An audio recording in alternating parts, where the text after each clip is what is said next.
The Indianapolis Colts have arguably their most talented wide receiver room in the Chris Ballard era. But can Michael Pittman Jr. and Josh Downs take their games to a new level? Who wins the battle between Alec Pierce and Adonai Mitchell? And where do the Colts wide receivers stack up in the AFC South? Let's talk about it. Welcome to the Horseshoe Huddle Podcast presented by Fan Nation on SI.com, part of the Fans First Sports Network. My name is Andrew Moore, and as always, I'm joined here by my fellow analyst and co-host of the Horseshoe Huddle Podcast, Drake Wally.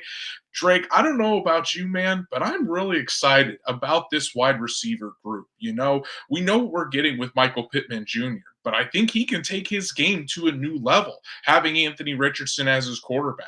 Josh Downs, that year two leap, I have a good feeling that's coming. Adonai Mitchell joining this group, and then Alec Pierce kind of receiving that extra competition from Mitchell. It's just going to raise things up. This Colts wide receiver room may be young, with Michael Pittman being the elder statesman at 26 years old, but man, they are chocked full of talent. Yeah, and it's awesome for a guy like Anthony Richardson, a young quarterback, because each one of these guys, and I'm not going to spoil it right now, but there's so many ways you could break this quad or this entire 2024 Colts receiver room down. But really, at the end of the day, it benefits Anthony Richardson the most. It makes everything a lot simpler. He can gel with these guys. They fit his skill set in multiple ways. Man, just to kind of put a bow on it for the receivers, I'm as excited for the receivers in 2024 as I have been any receiving core in recent memory, and that goes for the whole roster too. So I think that this is going to be a great episode, because this is where I think the Colts are really going to potentially shock some people. I know everyone's talking about Taylor and Richardson and how they can run. Man, Steichen really did some good things with kind of an average quarterback that didn't have a lot of mobility or arm strength last season. So just imagine what he can do now with A.D. Mitchell on the team and a healthy AR.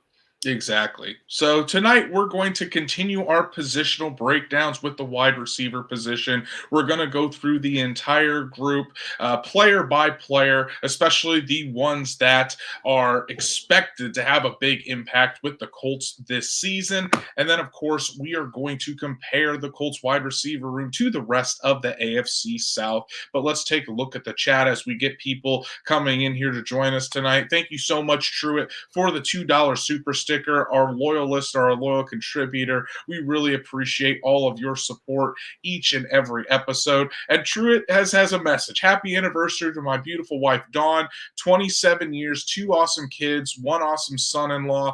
Luna Phi coming for me to be a grandpa. So hey, you're gonna be a grandpa soon. Congratulations, Truitt. We really, really do appreciate you. And as 2 new dads, hey, that being a grandpa, that's awesome. And Truitt also says he believes Downs can elevate the other wide receivers and tight ends. We're definitely going to talk about Josh Downs tonight. Sean Contright as well. Good to see you as always, buddy. And then Chasing Larger Sports Stories podcast, Derek Larson. What's up, boys? It's Derek. Just sitting in here chilling, watching y'all. Well, thanks for joining us, buddy. We really do appreciate it. And as everyone comes into the chat and we talk about wide receivers tonight, make sure to just go follow us on all of our socials, like Horseshoe Huddle on Facebook, follow at Colts on FN on X, and subscribe to the Horseshoe Huddle YouTube channel. Hit that bell so you know when Drake and I go live every Monday and Thursday night, so you never miss an episode. And if you can't catch us live or on YouTube, Apple, Spotify, Google, wherever you listen to podcasts, we're on there as well. So make sure you subscribe, give us a 5-star review so we can continue to reach other Colts fans just like you. And you get access to our audio-only episodes. Drake and I are doing a summer of drafts on Horseshoe Huddle Halftime, our audio-only episodes. And we just drafted our all-time Colts offense this week. So make sure to go check that out wherever you listen to podcasts. So Drake, let's dive right into it, buddy. Let's talk about the wide receivers. And as I mentioned before, in my opinion, I think this is the most talented wide receiver room that the Colts have had since Chris Ballard became the general manager. And now it's just about putting it all together. You have all of these wide receivers that really complement each other. We've talked about this before, but Michael Pittman Jr. is your Z possession wide receiver. He's the guy that'll go out there and get the first downs, continue to move the chains. He's obviously your wide receiver one, your most talented wide receiver. Then you have Josh Downs, your slot guy, your quick win wide receiver, who really started to develop and create some chemistry with Anthony Richardson early last season, and who could be poised to erupt in year two. Then you look at the battle at the X wide receiver spot on the other side between Alec Pierce and Adonai Mitchell. Both of those guys can be deep threats. Alec Pierce has more of an ability to win as a jump ball wide receiver. Adonai Mitchell with a lot of fluid route running, and who's been impressive so far in throughout the spring and off-season workouts. So a lot of these guys, and they're all, like I said, real young. Michael Pittman Jr. is the oldest wide receiver in this room. He's 26 years old. So much untapped potential. And really, it's going to be exciting to see how each one of these guys kind of takes on their role and see if they can excel in their role in 2024, and with a hopefully healthy Anthony Richardson leading them at quarterback. Yeah, and you're talking about Alec Pierce still being on his rookie deal. You're talking about, Josh Downs, he's, going only into year two. A.D. Mitchell's going to be a rookie, and Pittman just got extended. He just got a new contract. So all of these guys are going to gel with each other. They're going to grow with one another. They're going to learn each other's tendencies.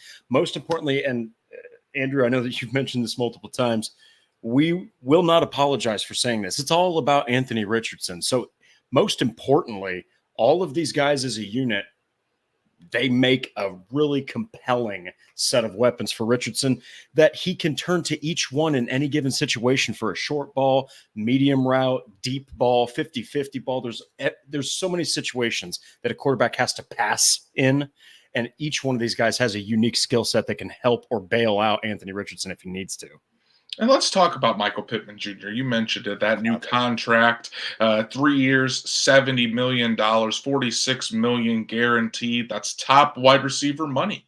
At the time, he was the 9th highest paid wide receiver in the NFL. Now, because of all the wide receiver contracts that have happened since then, just since April, or since March, I should say, he is now, I think, the 15th highest paid wide receiver in the NFL, or 13th or 15th on an average annual value basis. But last season, Drake, Michael Pittman, I think, we can agree he had pretty much across the board. I think outside of touchdowns, he had a career season. So when you look at his stats, he had 109 catches, 1,152 yards, 4 touchdowns, was a Pro Bowl alternate for the Colts. So that next step, and I think Michael Pittman has even mentioned it this offseason in his personal goals, obviously win a Super Bowl, All-Pro, Pro Bowl. But Drake, do you think Michael Pittman Jr. can be a Pro Bowl wide receiver this season? Oh, man. I think it didn't happen last year for 2 reasons. I think, number one, you're talking about it was a 9-8 finish, kind of an up and down season, and the touchdowns killed him. I mean, I have 4 touchdowns. You look at that and you're like, ooh, it reminds you of Julio Jones almost. You got this guy out there that's just killing everybody, 2 touchdowns, 115 catches. It's like, how does that even happen? But I think it's absolutely possible. You're talking about a guy who had 65% catch percentage with Phillip Rivers. Then he has 68 with Carson Wentz. Then with Ellinger, Ryan, and Foles, 70%. And then he has 69.9 with 2 more guys, a rookie and a backup. All this guy does is catch the ball. So I think when you give him his franchise quarterback that this whole thing is supposed to be about, I think, that right there is the biggest reason is that now you're giving him Anthony Richardson. I think that you could really see kind of what we talked about with Jonathan Taylor in the running back episode. Go watch that, guys, if you haven't seen it.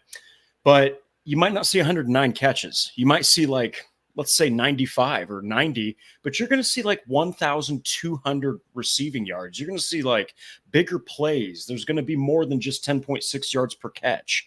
I think Pittman's going to have an opportunity to make more things happen. Maybe not the ridiculous 10 targets a game he averaged last year, which, hey, if you take a little bit off of this guy's plate, that's probably a good thing because that means that the Colts have other weapons getting open. Okay, so the tight ends will also help with that. But yeah, I think it's totally possible. I just think that to expect him to go and catch 120 passes and elevate again, that might not be the best situation. And it also might not mean the Colts are winning games if he's doing that. Well, and it's. I also think it's going to be interesting to kind of see how this all develops and how many pass attempts Anthony Richardson actually has. Fair. Because Gardner Minshew had, I think it was close to 500 pass attempts last year. Do we think that Anthony Richardson is going to have 500 pass attempts? I mean, potentially, but when you factor in the quarterback runs, when you factor in, having Jonathan Taylor out there and giving the running game more work in that capacity, how many passes are we going to see? I still think it'll probably be close to it. I don't know if it'll be over 500, maybe close to 500. So I could see the same workload for Michael Pittman. I could still see him going out there and catching 110, 115 balls for 1,300 yards, but it's the touchdowns, Drake. That's what really, I think, for Michael Pittman to take his game to the next level, he needs to cash in on more touchdowns, And I don't know necessarily if this has really been his fault, because when the Colts have gotten down in the red zone, and we'll have to see kind of how they do it this year. But I know early last season, Anthony Richardson was the Colts really deployed a lot more of the quarterback run game once they got into the red zone. And when you have Jonathan Taylor there, it's obvious that you want to use him down there and try to use your $14 million running back, easily a top 5 running back in the NFL. You want to be able to use him in the red zone as well. So that's probably where Michael Pittman hasn't been able to really show off what he's capable of.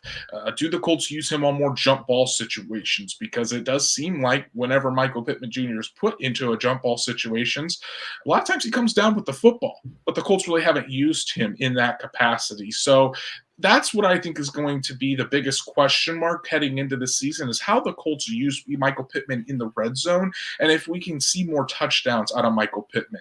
Because, Alec Pierce, is he going to become a red zone threat? You're getting Jelani Woods back. You would expect him to be a red zone threat. Adonai Mitchell had 11 touchdowns last season at Texas. How is he going to factor into all this? But I do think if you see Michael Pittman getting the same amount of numbers the same amount of catches, 110, 115 catches, which I think is very doable, another 1,300 yards, and he even increases that from 4 to 7 or 8, and that would be a career high there. Then yeah, I think a Pro Bowl is certainly not out of the question for Pittman next season. And I think he wants to take his game to that next level. And I think, again, earning the trust of Steichen, being able to create more chemistry with Anthony Richardson, it's certainly a possibility.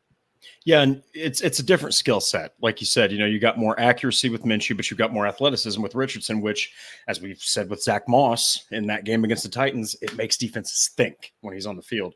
That could get Pittman an extra step, and he's down the field, wide open, So there was actually a couple things in the chat that were pretty awesome. So Scott Hacker, Zephyr Hills, Florida, man. Hi, guys. Can't wait for the season to start. Feeling excited. Repping my Colts from Zephyr Hills, Florida. Dude, thank you so much, because there's a lot going on down there. There's the Buccaneers. There's the Dolphins. There's teams down there that could steal. Not the Jags, though. Not the Jags. But then interesting question. So this is actually from Derek Larger here. Does Mitchell steal the majority of snaps from Pierce towards the end of the year? Pierce does the dirty work and has potential, but he wasn't a Steichen pick. So I think, and then I'll pass this off to Andrew. I think that he will be behind Pierce to start the year. And then I think as the year goes on, he'll start to kind of, like this question says, he'll start to take those snaps. But we also said that about McKenzie and Downs last year. So anything can happen. But I think Alec Pierce is going to fight like hell for that wide receiver 3 spot. And even though he wasn't a Steichen pick, he fits the Steichen offense and the Steichen philosophy. Yeah, and I really want to dive into this question once we kind of start talking more in depth about that battle here in a little bit, because I think it can go a majority of different ways. And I think maybe to give a little little preview of what my question is. I don't think that there's going to be a concrete answer on this. I really think it's going to depend, kind of like how we always say Shane Steichen changes up his game plan on who they're playing and his like play calling style, the type of plays that the Colts run from a week to week basis. I think the snaps will probably change on a week to week basis as well for that. So and then kind of back to Pittman, stats Matt, given his stat of the day, because he may not be here for the entire episode. Priority stats Matt, but stats Matt says Anthony Richardson's intended air yards was 8.0 when he was in there. Carson Wentz was 7.7. So it's not a coincidence that Pittman's yards after catch was almost 2 yards better in 2021 than in 2022 and 2023. Stats, Matt, I'd be interested to see kind of how much or what Gardner Minshew's air yards were to kind of compare those between Anthony Richardson and Minshew to kind of see what the difference was there. But yeah, we also saw that, it didn't when Wentz was here and early in Pittman's career, he was a much I would guess a bigger threat for yards after the catch than we have seen him in the past 2 seasons. I think a lot of that is, the routes that he's had to run, kind of the role that he's had to play, especially last year in year 1 of Shane Steichen's offense. But a lot of times yards after catch is more of a quarterback stat than anything. Putting the ball in the right in the right spot, so that way the wide receiver doesn't have to make a huge move and kind of have to stop and start. He can just kind of catch it and continue on in his role. And stats Matt said I meant yards per catch, not yards per air yards, intended air yards. So or I guess it means here. It depends on how the season goes. If the run game is killing teams, Pierce could take a majority. If AR slashing teams passing, AD could take over. That's for that other question there. But what do you think, Drake? I'm going to kind of talk about this with Pittman, because I do think it's important. We've seen how the Colts really haven't had a yards after catch threat in quite some time. And early in his career, we thought Pittman could be that. And in these last few years, it really hasn't been that case. But in my opinion, that's not really a slight at Pittman or something that is cause for concern for him. His yards after catch ability has been really stifled by the type of quarterback that's been dealing him the football. And I think if you have a guy like Anthony Richardson that can get the ball out quickly to Pittman in space, or put it on a rope to Pittman so he doesn't have to, necessarily stop or adjust for the football, I think his yards after catch will certainly go up. Yeah, and when you look at his rookie season, 12.6 yards per catch, that's a career high. Mm-hmm. Okay. And that was when they had like T.Y. Hilton past his prime and Zach Pascal. And I mean, yeah. And that was with Phillip Rivers. And then you have 12.3 with Carson Wentz.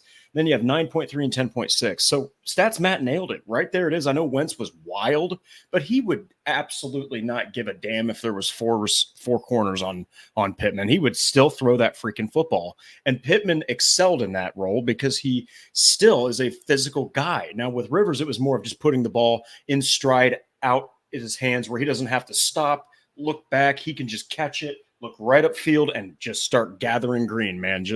So it really is about the quarterback. It's more about the quarterback than people realize. And I love the fact that Andrew brought that up, because you can't knock Pittman for not getting a lot of yards after catch. If that freaking ball is overthrown, he's got to stop and jump to get it. He's got to stop and grab it low. You need to put that ball in stride. That's why they tell you throw it where the guy's going, not where he's at in the immediate situation.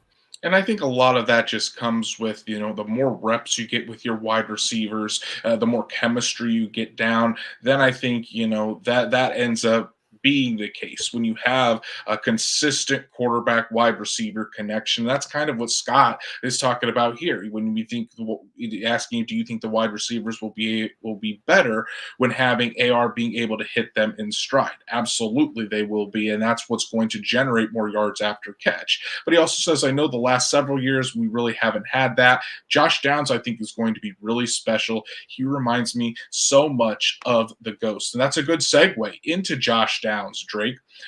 Josh Downs last season got the year off to a very, very hot start. Yes.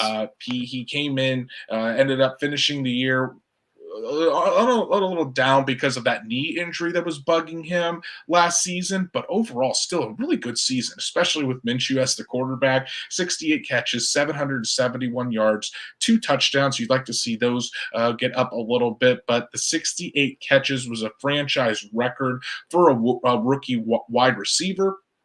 And you're talking about a franchise that's had Marvin Harrison, Reggie Wayne, T.Y. Hilton, Michael Pittman, those guys, and Josh Downs broke that record. So everything that I have heard coming out of this offseason program and from people that I trust, Josh Downs has looked really, really good in the offseason program, catching everything. He seems to be the favorite target of Anthony Richardson in these offseason workouts. So, Drake, with all of that being said, what do you expect out of Josh Downs in year 2? Do you think he's going to be able to take that big enough leap that we're not just saying that he's a good wide receiver, but Josh Downs can be considered a really good number 2 option in the Colts offense? I mean, I expect big things from Josh Downs. I think that, when you are the first guy that Chris Ballard takes that you go, wow, that's not a Ballard guy, that shows, number one, that he really likes what he sees. And you also have Reggie Wayne, who pounded the table to get him, and he developed him. Obviously, like you said, at the end of the season, he kind of tapers off. But, man, you're talking about a guy 5'9", about 180 pounds, just kind of jumping into this role. I'm looking here. His best game of the season, people, came against, at the time, many believe to be the number 1 defense in the Cleveland Browns. This dude caught 5 of 6 targets for 125 yards and a touchdown. I mean, Downs shined against the toughest defense in the league at the time. And he did it with Minshew. I mean, dude, he had another game against the Ravens. He got targeted 12 times, caught 8 passes for only 57 yards. That was a mud bowl that Matt Gay had to score all the points in. So Downs can make it work. He's already showing that he can go out there and get it done. He had 13 targets against the freaking Buccaneers. I mean, give him Richardson, give him a guy who he's fit with really well, and then have him in year 2 as Pittman just continues to ascend and as Pierce can now get into a rhythm with a quarterback he fits better. I think Josh Downs has potential to hit 90 catches. I really do. I think that I could foresee something like 95 catches for like just under 10 yards, like old Jarvis Landry numbers where you have like 90 catches for 880 yards and maybe 3 or 4 touchdowns. But I'm telling you, he's going to get peppered with targets because that quick win is a quarterback's best friend, man. If teams are going to put pressure on Anthony Richardson and try to force him to make quick reads, force him to get the ball out quickly, then I think Josh Downs is the big winner in all of this. You're going to see him, like you mentioned, get those quick passes, that chemistry that they're developing. Richardson's going to know where Josh Downs is. He's going to know where his outlet is. And Drake, I really think that while Josh Downs didn't miss much action last season, I really think that knee injury was more impactful on him and his late season production than he was letting on. I don't think that he was very comfortable out there. I think Minshew knew that as well. I think it impacted his ability to get in and out of his breaks, to be able to get open. And I think teams going up against Josh Downs do that. They were more physical with him. So I really think that it had a bigger impact than we truly know. And now that his knee is at 100%, he already has a year in this system. He has a year in the NFL under his belt. He's adjusted to the speed of the game. You're going to see Josh Downs, just the little nuances of the game that you really can't teach. You just kind of have to figure out as you play the game of football in the NFL. Josh Downs, you're going to see him with those little nuances be able to get open much quicker, be able to do more with the football in his hands, which again, I think that's going to cause the overall yards after catch of this team to go up. So as far as stat predictions, I don't know if Josh Downs is going to eclipse 100 catches or 1,000 yards, but I do think we're going to see Josh Downs' number called much more than we did a season ago. Could I see him getting 110 targets, 120 targets, something like that? Absolutely. And if he's receiving that many targets, then I don't think 85, 90 catches is out of the question for a guy like Josh Downs.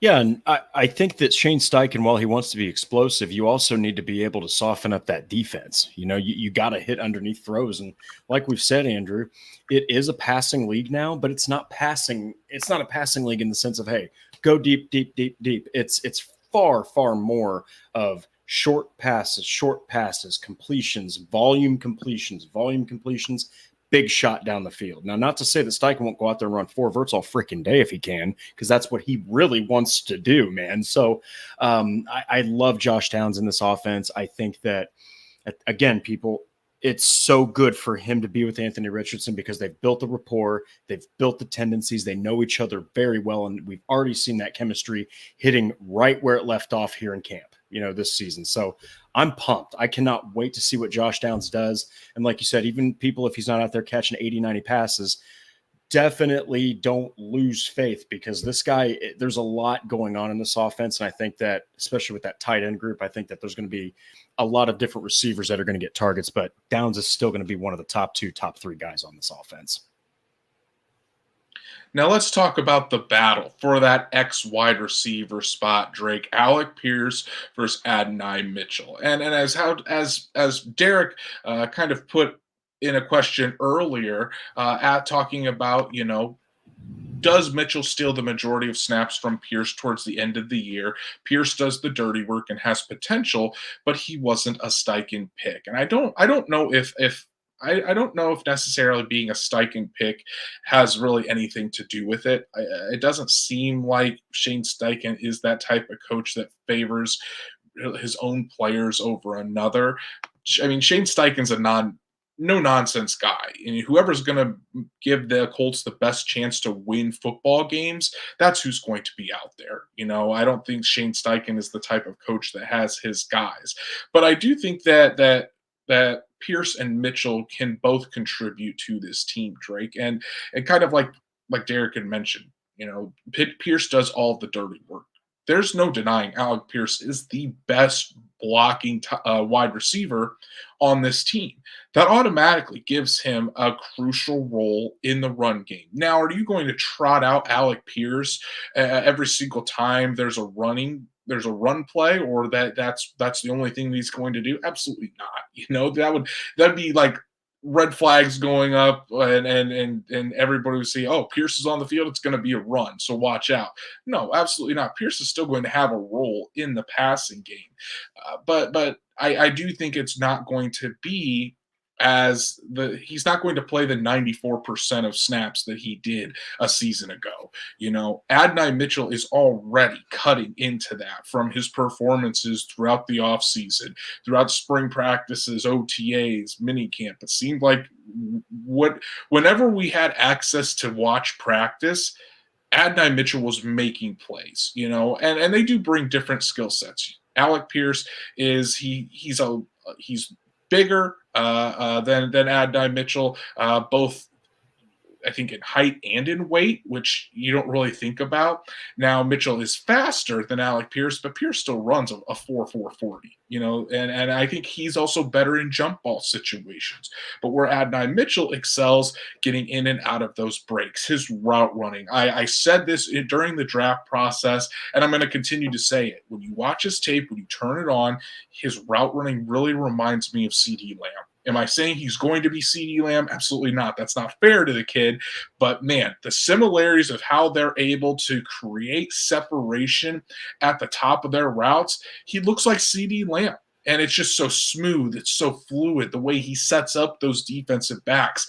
That's just something that the Colts do not have in their wide receiver room. It's so unique to this room. There's no way you're going to be able to keep Mitchell off of the field simply because he's able to get that separation. He's able to to do things that the other wide receivers in this room can't yet, or won't be able to. So it's a good problem to have, but I don't think that we're necessarily going to see one of Pierce or Mitchell completely take over that X wide receiver role. I really think it's going to be a good mixture of both.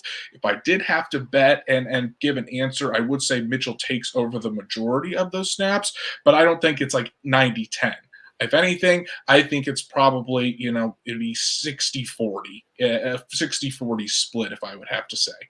Yeah, guys, Pierce, first off, he's not a generational talent, okay? He's not a smorgasbord type of receiver where you've got all these intricate skills. I think we know what Alec Pierce is at this point, guys. He's a vertical threat that runs really fast. He's really good at jumping up and snagging that ball and fantastic in contested catch situations. Mm-hmm. He's not a nuanced route runner. You're not going to get crisp route running out of this guy. In fact, A.D. Mitchell, Josh Downs, already better route runners than Alec Pierce. That's just not who he is. So I will say, though, when you talk about the blocking, I know it's not a sexy thing for when we're talking about receivers, but man, I go back to that Houston Texans game at the end of the year when Jonathan Taylor busts loose that freaking run that looked almost like 2021 again. Who was the snowplow out in front? It was Alec Pierce, stealing away everybody because he's fast enough to run right beside Taylor the whole way. So he has so much value on this team, guys. And when they're going to run the ball, and they will run the ball, they need Pierce out there, not Mitchell, to block. Okay, so I'm just saying Alec Pierce has himself a role on this team, and that's not going anywhere now. 32 catches also isn't that great. Okay, and that's kind of disappointing. I know he had Minshew and stuff, but he's just not really taken off as a receiver, not yet. And I do think, though, that Richardson's going to help him with that. Now, for Mitchell, I think right out of the gate, he's kind of behind just because of that blocking ability, because of that explosiveness, that downfield presence. But I also just think Alec Pierce is a better receiver as an NFL caliber guy right now. Okay, just right in this moment. Who's to say that by the time the season starts, it's not Mitchell? It sure as hell was Downs instead of McKenzie last year. So you just don't know what's going to happen. And also Downs is a round behind where Mitchell was picked. So I think the Colts would rather get their second round receiver out there as soon as possible, especially with all those tools you mentioned. And one more thing, it's too early to say this, right? But if everything hits, there's not a receiver that has more skills all around than Mitchell on this team. Mm-hmm. Okay. Downs is the quick one guy. Pierce is the vertical guy. Pittman is physical, hell of a possession guy. But Mitchell is explosive. He's fast. He's bigger. He's a crisp route runner, short, intermediate, deep. His route tree is insane, people. Reggie Wayne is just going to keep this guy growing. I can't wait to see what number 87 does with that guy. I am so freaking intrigued because he's teaching Downs, and he already got him to the Indianapolis era rookie record for most catches in a season, passed, by the way, Bill Brooks and Marvin Harrison. And now he's got A.D. Mitchell. It's going to be a battle, dude. I can't wait to see that wide receiver battle. But like Andrew said, expect snaps to kind of fluctuate based off of how the game goes. If they're up by 17 points, they're probably not going to be wheeling A.D. Mitchell out there unless they really think he needs some in-game reps. Yeah, and I think, you brought up a really interesting point. You're talking about Alec Pierce only having 32 catches last season. I think fans need to kind of keep this in perspective as well. There's only one football out there, so to say,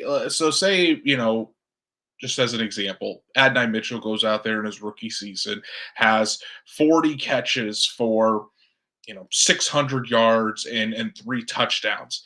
That by no means would be a failure or a disappointment of a season for Mitchell as a rookie. Because if that's the case, then you're probably looking at Josh Downs with 85 catches. You're probably looking at Michael Pittman with 110 catches. You not all of these guys can go out there and then have 100 catches for 1,200 yards and 8 touchdowns, because that's just not how this Colts offense is going to operate. This isn't a Peyton Manning offense where you're going to throw it 550, 600 times in a season. Mhm. I really don't see Anthony Richardson throwing the football that much. And if he is, that means either the Colts were behind a lot and having to play catch up, or the Colts defense was not performing very well and the Colts were in a lot of shootouts. It's not going to be the same type of offense. So we're not going to see the same type of stats all the way around, because not only you have those wide receivers, you got to talk about the tight ends, Jelani Woods, Kylan Granson, Drew Ogletree. Those guys are all going to have an impact and take catches and plays away from these guys. So we have to be, I think we have to be realistic with not only the type of roles that these guys play, but in our expectations. So could Adonai Mitchell just take the NFL by storm, become the number one target for the Colts in his rookie season, and catch 90 balls? Anything is possible, sure, Yeah. but it's highly unlikely. So just because this might be the norm for the X wide receiver in Shane Steichen's offense, 50, 60 catches for you're hoping, 8, 900, 1,000 yards and 6, 7 touchdowns. I think that would be a huge season out of Adonai Mitchell. So again, we just kind of have to go into this season when looking at these guys and their roles before we just judge looking strictly at stats. Because if that was something Michael Pittman had, then you're looking at an embarrassment of a season for Michael Pittman. But if you're looking at the deep threat guys, the X wide receivers of Pierce and Mitchell, you're thinking, hey, that's a fantastic season. So each wide receiver plays a different role, so they're going to have different stats. That's just how it is. Then when you factor in, the Colts wanting to use Jonathan Taylor, still want to run the ball a good amount. The quarterback run game with Anthony Richardson, factoring in that Anthony Richardson still only has 4 games under his belt, there's going to be ups and downs with this passing game. It's not going to be the Kansas City Chiefs offense in efficiency. These guys are all young. They're going to take time. So we have to have realistic expectations going into the season, but that doesn't mean these guys can't have great seasons as well. I'll get off my soapbox now just to say, very excited to see Adonai Mitchell, because Drake, I think you nailed it right on the head, that if Mitchell reaches his ceiling, you're looking at a top 5 wide receiver in the NFL. He has all the tools there to be one of the best at his position. Shout out to my beautiful wife, Danielle, for her super sticker of the night, taking care of Jackson as we do the show, as always. So really, really appreciate you and all of your support as well. But Drake, let's before we talk about the AFC South, the wide receivers, I want to quickly touch on Ashton Dulin and Anthony Gould. Those are the de facto wide receiver 5 and 6, whatever you want to call it, the final 2 wide receivers that I think are locks to make the roster.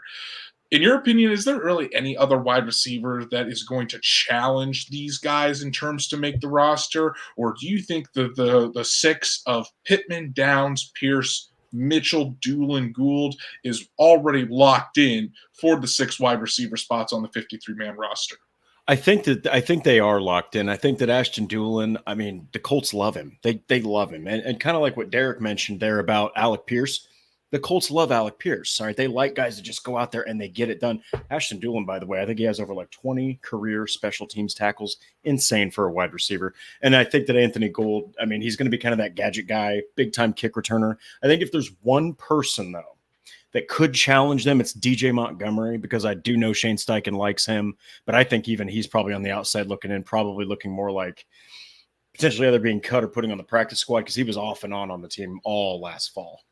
There's a reason that the Colts were, reached out to see about Justin Jefferson and his availability in a trade. There's a reason they tried to move up in the draft to take a wide receiver. There's a reason they took 2 wide receivers in the draft. Chris Ballard already stated it. It was a downfall of the Colts last season that they only kept 4 wide receivers and they had to keep rotating practice squad guys in because you couldn't get a chemistry built that way. The Colts now have 6 bona fide wide receivers that I think are going to be on this team. And Doolin and Gould, you can bet they're mostly going to play special teams. Gould, I think, is going to be electric as a kickoff return and a punt return guy. Wouldn't surprise me if he has a touchdown or 2 at that position. But yeah, I think Montgomery is a perfect guy to be on the practice squad. So if one of these guys is lost for the season, you can elevate Montgomery and he can add some depth on the back end. Want to give a shout out to Mike for the $3 super sticker. Really appreciate all of your support as always. Thanks, and hope you're enjoying the show, enjoying the wide receiver talk tonight. Because Drake, this has been a fun conversation. We're 40 minutes in, still talking wide receivers, but hey, I feel like we could talk 2 hours about wide receivers, but we're not going to do that for you guys tonight. But now that we've talked about the Colts wide receiver room, let's talk about the rest of the AFC South. Let's look at our trusty graphic here to talk about the AFC South wide receivers and give our positional rankings here. Obviously, the top 4 for the Colts are Pittman, Downs, Pierce, and Mitchell. And when you look at across the AFC South, Drake, boy, the wide receiver rooms are loaded. Let's look at the division champion Texans.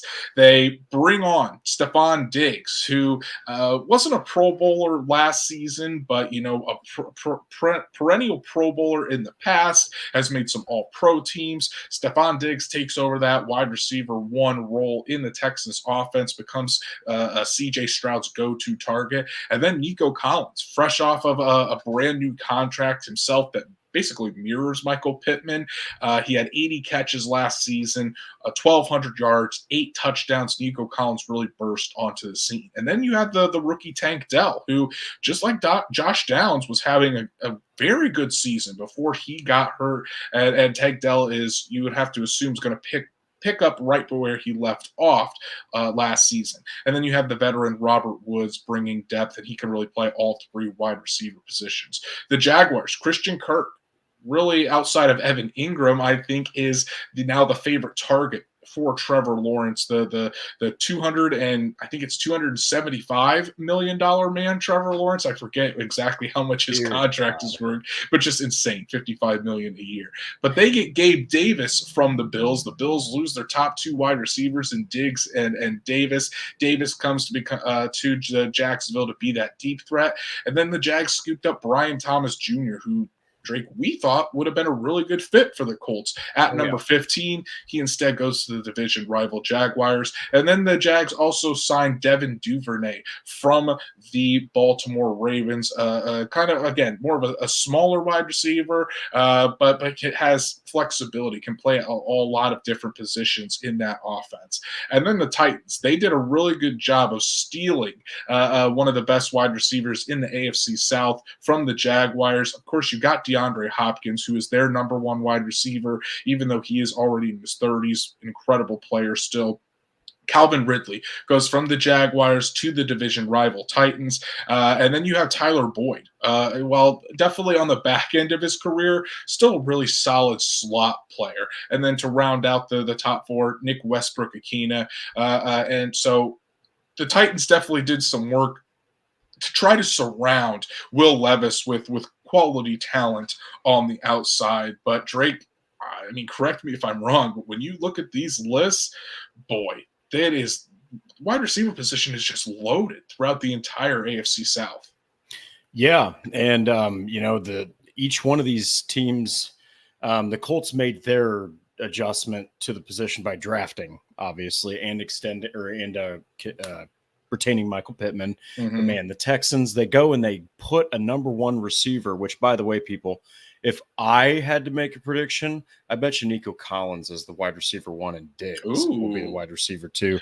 Or hell, Tank Dell was averaging 6 catches a game before he got hurt and had 7 touchdowns. Or excuse me, let me see.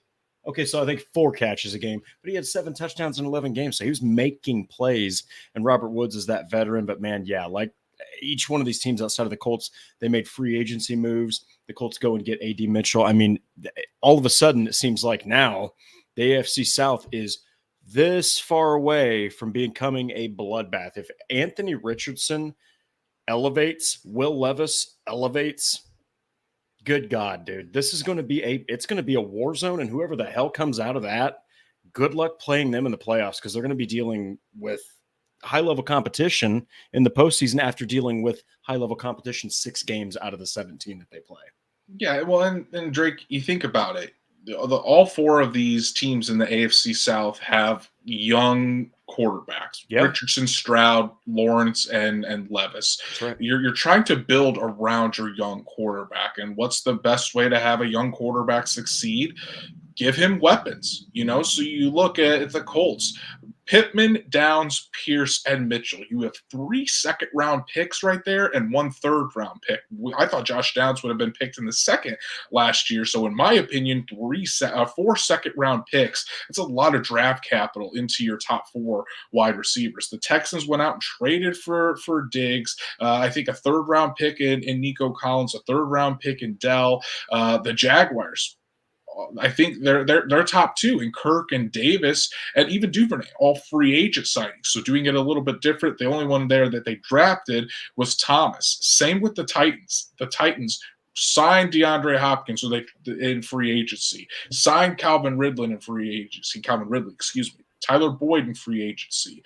I'm not sure how if they drafted NWI, Nick Westbrook-Akina, from to Tennessee, or if he was a free agent signing. But the point remains the same. They're trying to surround their young quarterbacks with as much talent as possible. So, as Mike says, it's a copycat league. Well, hey, it's a copycat division, because what's the easiest way to make it to the playoffs?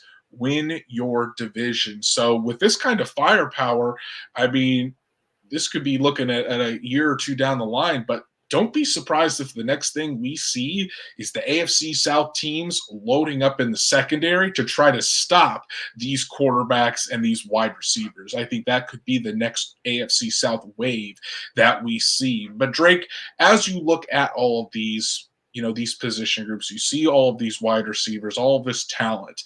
Now I'm going to ask you the hard question. It's time to rank them from 1 to 4. Who has the best wide receiver room in the AFC South, all the way down to the worst wide receiver room in the AFC South?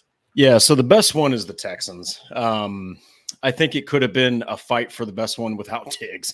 But man, Diggs, Collins, and Dell, from what we see, those are potentially 2 wide receiver ones. I mean, the way Dell played last season already meshed. I mean, probably wide receiver 2 or 3, based off the numbers. But man, deadly trio right there. And Robert Woods is just a very solid veteran. He does everything well. Hell of a blocker, by the way.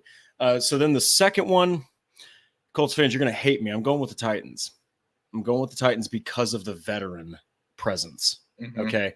They might be older. I know that Ridley wasn't, electric all over the place, kicking butt last season, and neither was Hopkins, but they were also dealing. Ridley was dealing with a potentially injured at the end of the season, Trevor Lawrence. They fell apart at the end of the year. Hopkins was dealing with Levis, and then before him, who did they have start? They had it wasn't Will Levis. Ryan Tannehill. Yeah, they had Tannehill out there, who is not a comeback player of the year, quarterback anymore. So I think Akine has some intrigue with Brian Callahan's offense, but Tyler Boyd, man, your quintessential veteran slot receiver that just makes things happen. So I think that those 3 veterans at the top right there, they're going to really help Will Levis, and especially Boyd, because he worked very closely with Brian Callahan in Cincinnati. Then I'm going to go with the Colts. Now, the reason the Colts aren't number 2 is because I haven't seen Pierce take that next step. Downs is only in his 2nd season, and he kind of was up and down after we were confirmed that he hurt his knee. But A.D. Mitchell's a rookie. We don't know what he's going to do. But definitely the Jaguars are last, and here's why. Christian Kirk, great player. Devin Duvernay, he had Lamar Jackson, and he had minimal impact, with the Ravens. Brian Thomas Jr. is a rookie. Gabe Davis was the worst signing the Jaguars could have possibly done to put him at number 2. And here's why. You look at Gabe Davis's, you'll find out, Andrew, I had Gabe Davis in fantasy football. This is how I know this stuff, Gabe. So the guy had 45 catches last season, but guess what? Started all 17 games, 1, 2, 3, 4 nothing burgers. 4 games with no catches. Okay. Every game he had a target, though. He also has 1, 2, 3, 4, 5 more games with 2 or fewer catches.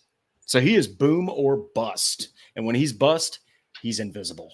So I think they definitely downgraded from getting Davis and losing Ridley, and then a division opponent gets them from you. That's brutal. So I think Lawrence is going to have to earn every penny of that contract with that receiver core right there, because Kirk's going to get double teamed a lot. So I just think if Gabe Davis couldn't make it work with Josh Allen, I don't think he can make it work with Trevor Lawrence, but we'll see. So I think it goes Texans, Titans, Colts, very close right there. But I think the Jaguars are clearly fourth and the Texans are clearly number one. Very, very valid points. And I think, if you look at this and you don't say the Texans have the best wide receiver room on paper, at least, I don't think you're being very truthful with yourself. I think you're kidding yourself here. You look, Stephon Diggs, you know what you're getting. Could he be on the backside of his career? We'll have to see. But Nico Collins is an ascending wide receiver in this league. Tank Dell was fantastic as a rookie. Him and Josh Downs, both in those slot roles, fantastic. And so when you're talking about a top 3 like that with CJ Stroud, yeah, you got to give it to the Texans. I think they definitely have the best wide receiver room in the AFC South.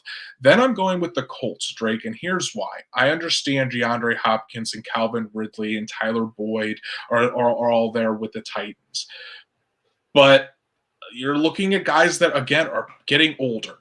And at some point, Father Time is going to catch up. I don't think we realize it just because Calvin Ridley was lost to suspension and everything. But Calvin Ridley, I think, is almost 30. Tyler Boyd last year with Joe Burrow, for most of the season, Tyler Boyd was almost non-existent. We really saw him fall off.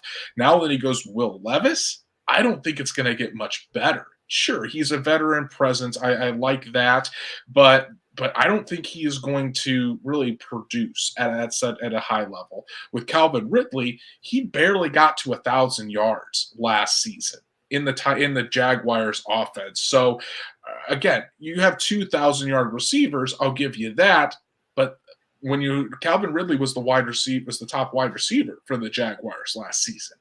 You're going to have to expect, those guys taking a little bit away from each other. So when I look at Michael Pittman, I see a guy that's ascending. Though DeAndre Hopkins and Calvin Ridley, I don't see them ascending. I see Josh Downs ascending. I don't see Tyler Boyd ascending. Adonai Mitchell just brings a completely new element to this team, and not to mention what Alec Pierce can do when he has a quarterback that's better suited for him, is able to take the shots, and he has that extra motivation, that competition with Adonai Mitchell. So that's why I'm going to give it to the Colts. I will have the Titans at 3, though, because while I did say all that stuff about Hopkins and Ridley and Boyd, they still have been doing it for a long time. So until they go out there on the field and show it, I'm going to have them at number 3, and then I'm going to go with the Jaguars at 4. Christian Kirk, I think, is a really good wide receiver. Yeah. I don't know how it's going to be with the fit with Gabe Davis and Brian Thomas Jr. Gabe Davis, for the most part in Buffalo, was your deep threat, and that was pretty much it. Brian Thomas Jr. with LSU was your deep threat. Both these guys have limited route trees. So how is this going to fit? I've heard that the Jaguars are kind of trying to get Brian Thomas acclimated and fit him into the Calvin Ridley role in this offense. We'll have to see if he can do that right out of the gate. But everything that I saw on tape, Brian Thomas Jr. still needs some work with his route running. So That's going to be very interesting to see how that all plays out. But yeah, Texans number 1, easy answer there. I think I'm going to go with the Colts because of the upside, and I think they are going to prove me right once the season gets going. Titans at number 3, and then the Jaguars at number 4. But still, Drake, it's safe to say that the wide receiver rooms in the AFC South definitely loaded, and these teams are giving their young quarterbacks plenty of weapons. Yeah, and there's no excuses for either one of these guys anymore, because CJ Stroud, he's got, 2 Pro Bowlers at Pro Bowl, All-Pro talent out there, and Stephon Diggs, and then you've got who will be, I think, that level of talent with Nico Collins. You got Trevor Lawrence, who just got all that money. Now he's got to go out there and prove it with a lesser receiving core than he had last season. People get ready. I mean, Travis Etienne, man, he might have under 4 yards of carry. We'll have to see. I just think that it was not a good idea to get Gabe Davis. Maybe that was all they could do. But Levis now has Callahan. He's got veteran receivers. He's got 2 good running backs in the backfield. No more excuses. And Anthony Richardson going into year 2. Steichen did it without you, dude. He got a winning record without you. Now you got to go out there, stay healthy. You got to prove it. They got you A.D. Mitchell. Josh Downs is ascending. Michael Pittman just keeps getting better. Alec Pierce needs some help. All 4 of these guys, I cannot wait for 2024 and to watch these battles. It's just going to be such exciting football for AFC South fans, man. The potential is just so immense with the Colts wide receiver room. All of these guys could see fantastic seasons ahead. Drake, let's wrap it up with the Colts' latest news and rumors. Really only one thing to talk about here since it is the summer months, guys. But we know when the Colts will be reporting for training camp down in Westfield at Grand Park, July 24th. Veterans and rookies will be reporting for training camp on the 24th. Likely the first practice will be on the 25th of July. Drake and I are going to be down there for training camp. I saw a question earlier in the show. I think it might have been from Scott. Yes. Will you guys be making any trips to Westfield during training camp? Yes. Drake and I will be down there for training camp, and we'll be able to bring you all of the latest action for what's going on in Grand Park. Of course, a lot of the eyes will be on Anthony Richardson, but hey, Drake, we're going to be watching these wide receivers as well. How does Richardson create that chemistry with Pittman, with Downs? The battle between Alec Pierce and Adonai Mitchell is going to be one to watch all preseason, all of training camp, and even into the regular season. So it's going to be a lot of fun down there in Westfield. Always is. Hopefully the weather cooperates. It's not too hot or raining. Last season, Drake and I, for the majority of the practices, were inside for those. But either way, now it's June 20th. So just a little more than a month away from Colts training camp and football being back, which is exciting. Yeah, I feel like last season, it was my first camp being a credentialed media member, and I felt like I asked good questions. Well, this season, I'm only going to ask one question, and it's going to be directed at Shane Steichen. How's Anthony Richardson's shoulder? And then he's just going to answer, and 3 questions later, I'll be like, can you clarify on Anthony Richardson's shoulder? You could just tell. We even talked to Jake. He was just so over those questions. But yeah, anyway, me and Andrew will be there. It's going to be an exciting season. It was very fun last season, but now we get year 2 of AR, 9 new rookies, get to see everyone battle it out. There's going to be some hard decisions to make for the Colts to cut that roster down, and they have too much depth in multiple spots, which, as we've said, it's a good problem to have. Training camp is always a blast. The people there at Grand Park in Westfield do a fantastic job. It's a A-plus facility. There's a reason the Colts continue to go back. So, hey, fans, if you see us down there at training camp practice, don't be afraid to say hello. But, Drake, to put a bow on this conversation about the wide receivers, a lot of potential with this group. And I think each one of these wide receivers is very unique to this room. Each one of them fills a certain role, and it's really all out there for the taking. And the more these guys can really create that chemistry with Anthony Richardson and be able to shine on the field, just going to make this offense much more dynamic and explosive. And you could be looking at several guys having huge years, starting with Michael Pittman Jr. and Josh Downs. Yeah, it's still all about Anthony Richardson. They've surrounded him with talent in a passing era of football. Let's see what they can do, man. It's just about a month away, and then the NFL season is just a little bit more. And then right here, we're going to be right there in September before you know it. So Colts fans, enjoy this off time, because once things get ramped up, man, it's craziness.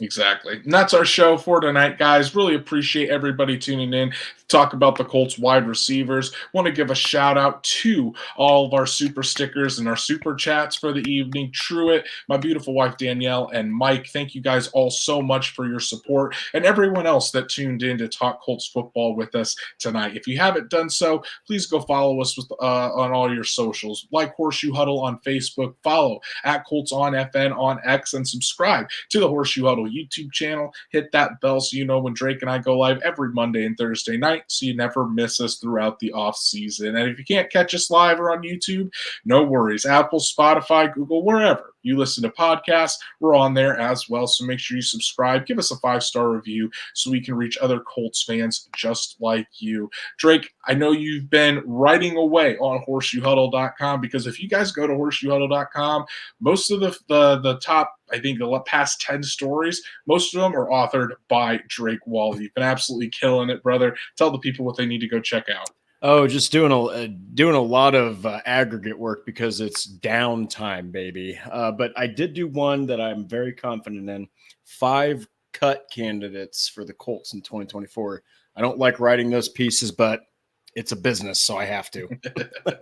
Yeah, definitely go check that out, because you can see some interesting picks in there as well. But because it's the off season, for me, that means rookie files. So Wednesday, rookie files kicked off with Latu. Latu really did a deep dive into that injury that caused him to medically retire, and how that entire thing was handled. So make sure you check that out. And guys, tomorrow, Adonai Mitchell's rookie files drops at 8 a.m. Eastern, so make sure to check that out. I really do a deep dive into his story about why he left Georgia, and the relationship with his daughter, and the motivation he has to go out there and prove all the other teams wrong, not just for himself, but for his daughter as well. So make sure you give that a read, and check out everything else by all of our writers at horseshoehuddle.com. Go follow Drake at DWalsterDrake. You can follow me at Andrew Moore NFL, and we'll be back Monday night to continue our positional previews with the tight end position. Jelani Woods, Kylan Granson, Drew Ogletree, and the rest of the group. A lot of potential there as well. So Colts fans, enjoy your weekend, and we'll see you right back here on Monday night.